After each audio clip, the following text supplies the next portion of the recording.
In Power BI, you can build amazing visuals. However, sometimes you might feel a little bit limited to the options that you find under the formatting or the analytics tab. While it is true that you're limited to those options, there are often workarounds that can get you to a certain visual effect. Now in this video, I'm going to show you my thought process from beginning to the end, how I achieve these workarounds, using the arrow bars as an example, because arrow bars are much more than just arrow bars. For example, we can build a visual like this one over here. Now let's get started.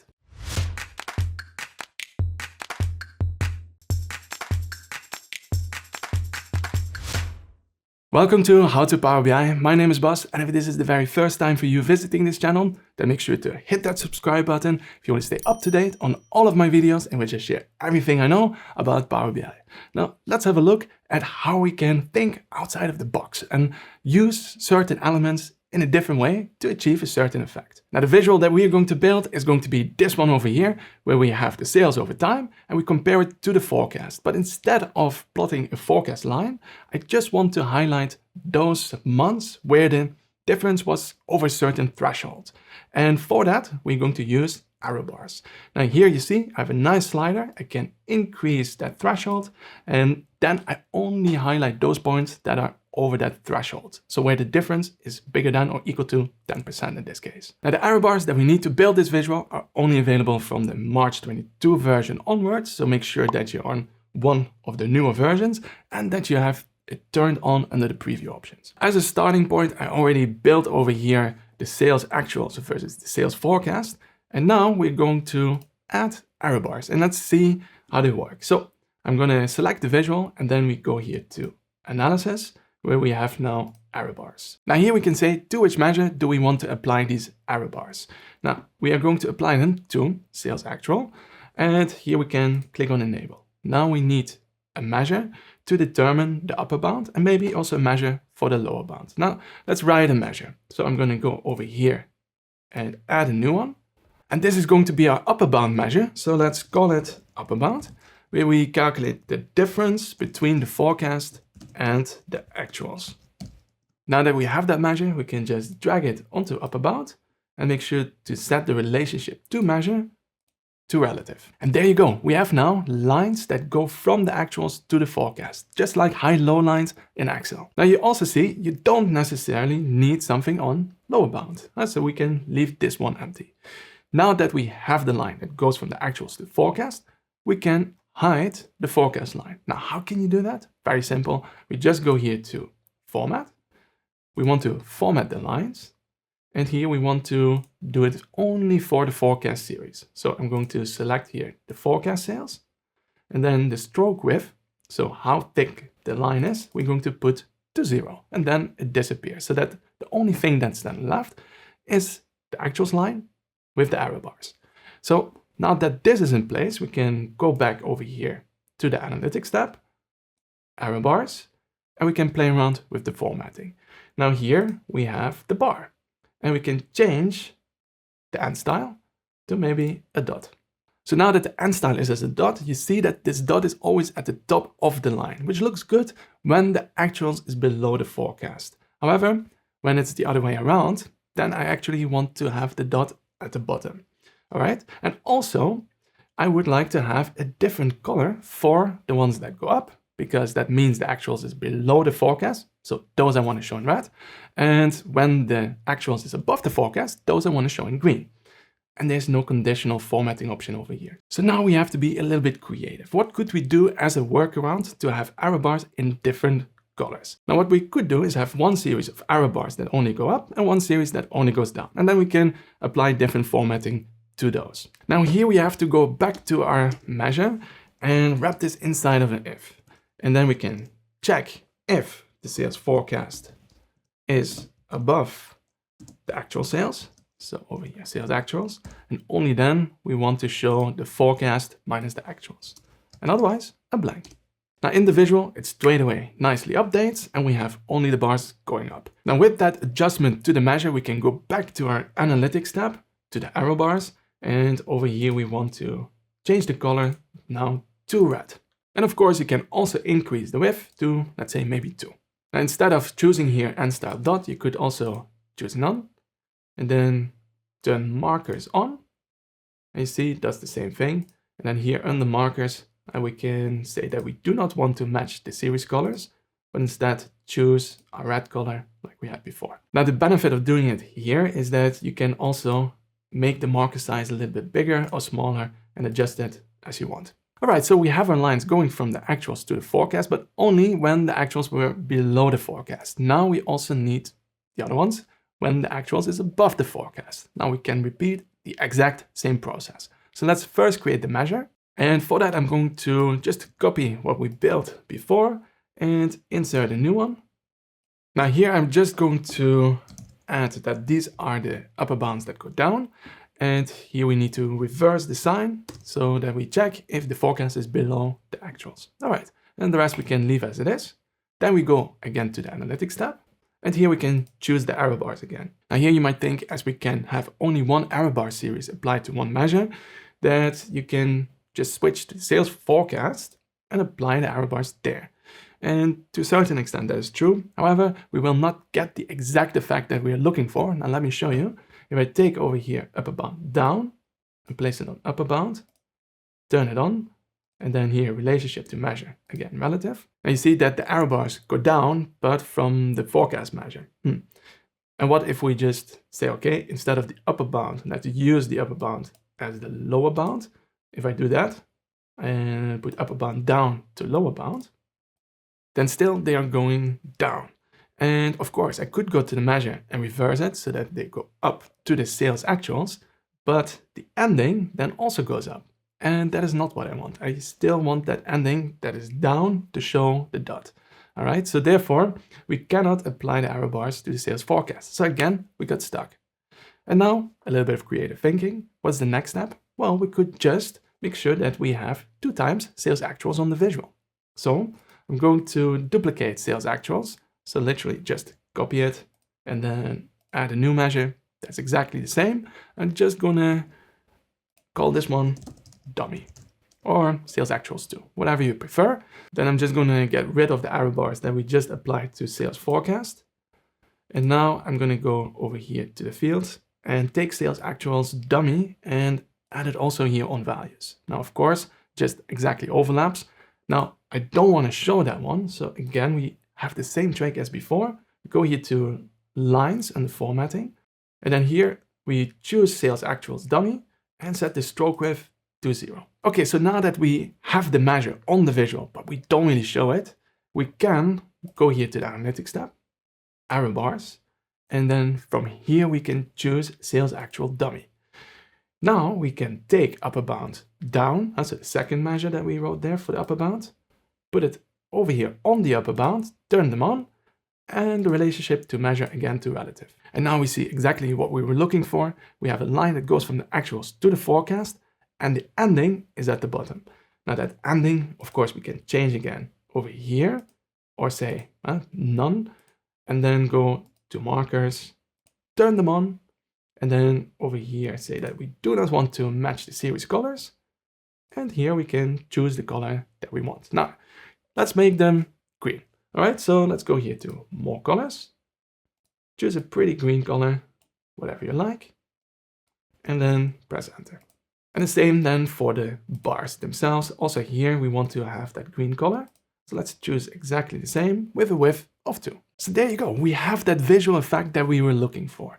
High-low lines that go from the actuals to the forecast. And not using the default option high-low lines because that is not there. However, we use the error bars to get there.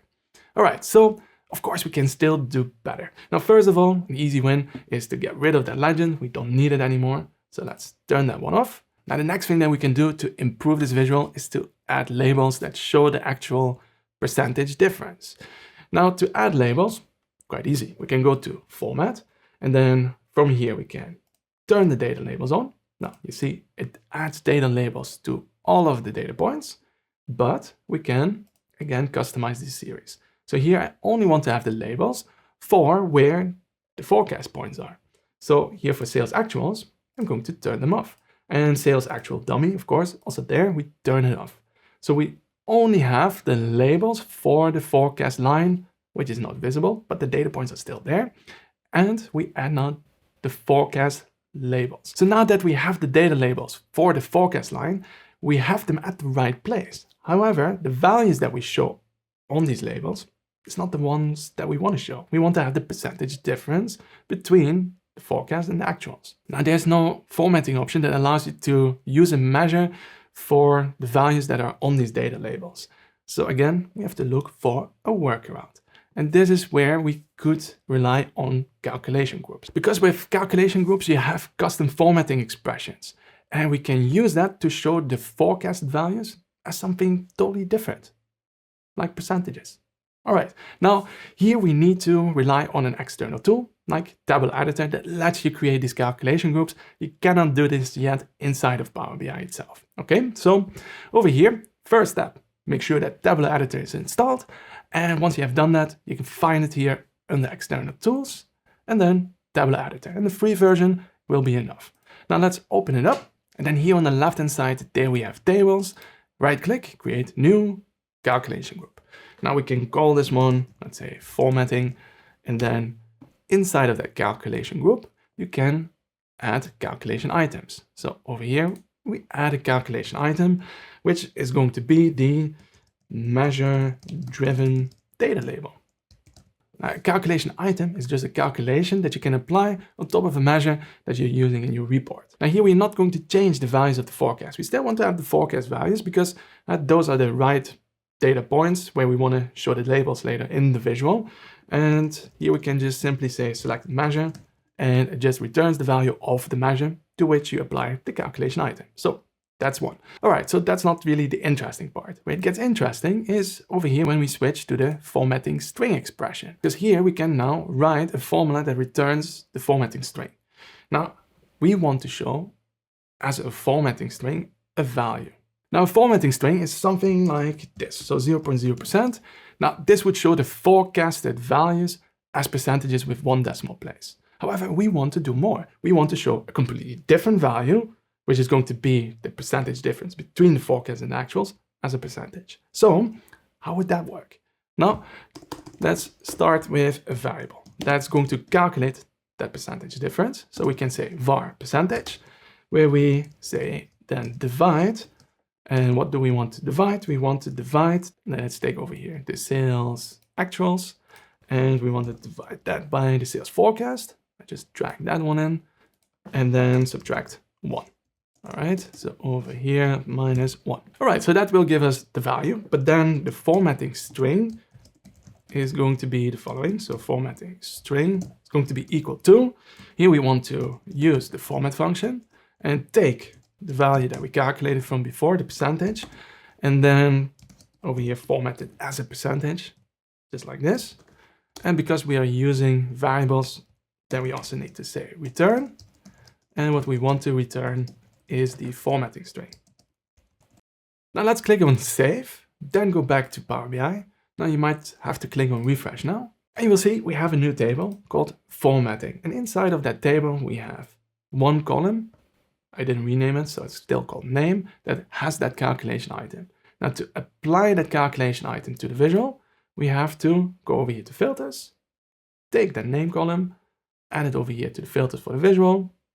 I'm going to select the calculation item measure-driven data label, and you see my values change. However, those are not the values I was hoping for. You see, sometimes you have 2 minus signs, and also here the vertical axis is a little bit messed up. Why are the values a little bit different from what I was expecting? And also, why does it work sometimes? So for example, here, the 6%, there it works. However, here I have 230 million %. Well, that doesn't make sense. And that is because we have to make another change to our calculation item. Let's go back to Tableau Editor. And again, we go to our calculation item and then format string expression. Now here we are not really returning a formatting string. We are just returning a number. And that's why, well, some of these numbers get translated in the wrong way. And here to fix that, what we could do is return over here a formatting string, which we can do with 4 quotation marks. And well, the inner ones is to return text, and the outer ones, well, that just means, okay, return a formatting string with quotation mark, all right? And then we combine that with, well, the value that we want to show. And that's kind of the workaround. All right, so now that we have this, let's click on Save. Let's go back to Power BI. And you see, now we have the right values that we were looking for. All right, so that problem is fixed. However, there on the vertical axis, well, it applies now that calculation item to everything, right? So we have to fix that so that it only shows these percentages for the forecast measure. All right, now let's go back again to Tabular Editor. And here we just have to write an if statement where we check what the selected measure is. So if, and then is selected measure, then the measure for which we want to change the formatting string expression is the sales forecast. All right, and if it is, then I want to do this. Otherwise, I want to return, well, the normal formatting string that was set up in Power BI, which you can do with a function that's called selected format string. And then just close the if function and then save it again and return to Power BI. And you see, we have our normal access back and the values don't get overwritten by that calculation item. Of course, this looks now a little bit busy. So instead of having the 1 decimal place for our formatting string, I'm just going to change it quickly so that we don't have any decimal places. And let's go back. I see that already looks a little bit cleaner. However, I still feel it's a bit too much. Now, what we want to achieve with this is that we focus on the right points in this visual. So where the difference is the biggest. And in the small differences, I'm not really interested. So we can create a threshold so that we only show those that are over a certain percentage. And maybe we can also link it to what if parameter. So if we first update it so that we say, okay, we only want to see those where the difference is bigger than 10%. Now, this is just a simple adjustment to our calculation. All right, so in Tabular Editor, now here, let's just create a separate variable. So then we say, okay, percentage show, because we don't want to show all of the percentages.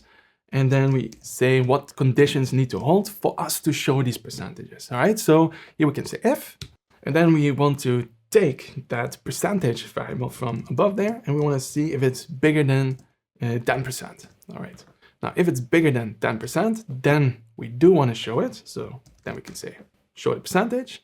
And if it's not, then we want to show nothing, which we can do with quotation mark, quotation mark.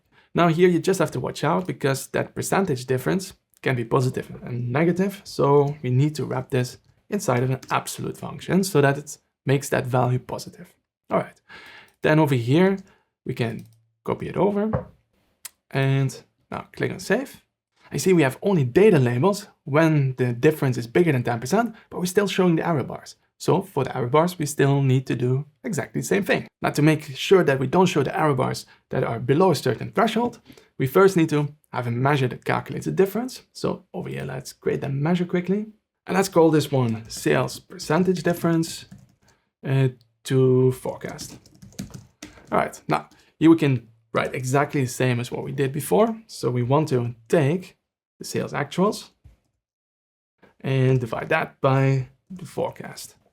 And then subtract 1. So now that we have that measure, we can go back to our upper bound measures and then over here just add another condition. So if the forecast is above the actuals, and so over here and condition, and we also want to see if that sales percentage difference to the forecast is bigger than a threshold of 10%. Now over here, exactly this line I'm going to copy, and I'm going to copy it over also to the other upper bound measure. Now you see that some of the error bars disappeared, but only the red ones. Why the red ones? Because the percentage there is negative. The actuals are below the forecast. And when I do this check, I'm assuming positive numbers, right? So I have to go back here to the upper bound measure and here wrap this inside of an absolute function. So over here, absolute, so that we take the absolute percentage values, and we have a red bars back again. All right, so that looks much better. Now the final piece that would make this just a little bit better would be if we can choose the threshold. And that is what if parameters let you do. So to create a what if parameter, we can go to modeling, new parameter, and here we can choose the name. So this is going to be my threshold, and we can set the minimum, the maximum, the increments. Let's go for 0.01 and a default of 0.05. Over here, you see it's a red, and that's because the data type needs to be a decimal number. All right, Now this is set up, let's click on OK. Now you see a what if parameter is basically just this disconnected table with one column, and here in the data view, you see that column where we have all of the values between 0 and 1 and increments of 0.01. Now if you want, you can change that. So maybe we don't need to go to 1, but 0.2 is enough. And you see you can directly make changes also now to the formula. All right, now let's go back to the report view. Now here it also added a slider. Now I'm just gonna make it a little bit smaller, and I put it over here in the middle of the visual so that we can clearly see it. And I'm gonna choose a value of, let's say, 5%. All right, so now how can we connect that parameter to the error bars and the percentages? Well, we just have to incorporate it into the measures that we wrote. So that means, for example, for the upper bound measures, over here, instead of hard coding 0.1, we can refer to, well, the selected value. And what is that selected value? Well, here on the right-hand side, inside of the table, you see there's a threshold value measure that was created for you, where we just have a selected value function that checks what did the user select in that parameter. Now let us go back then to that upper bound measure and replace 0.1 with the selected threshold value. Okay, there you go. And then for the other upper bound, same thing. So also here, select it, and instead of 0.1, we want to have the threshold value. Now this fixes it for the error bars, but we also have the labels. So we have to go back to Tabular Editor. Then here, the format string expression, where we also have the 0.1, which we also want to replace with that threshold value.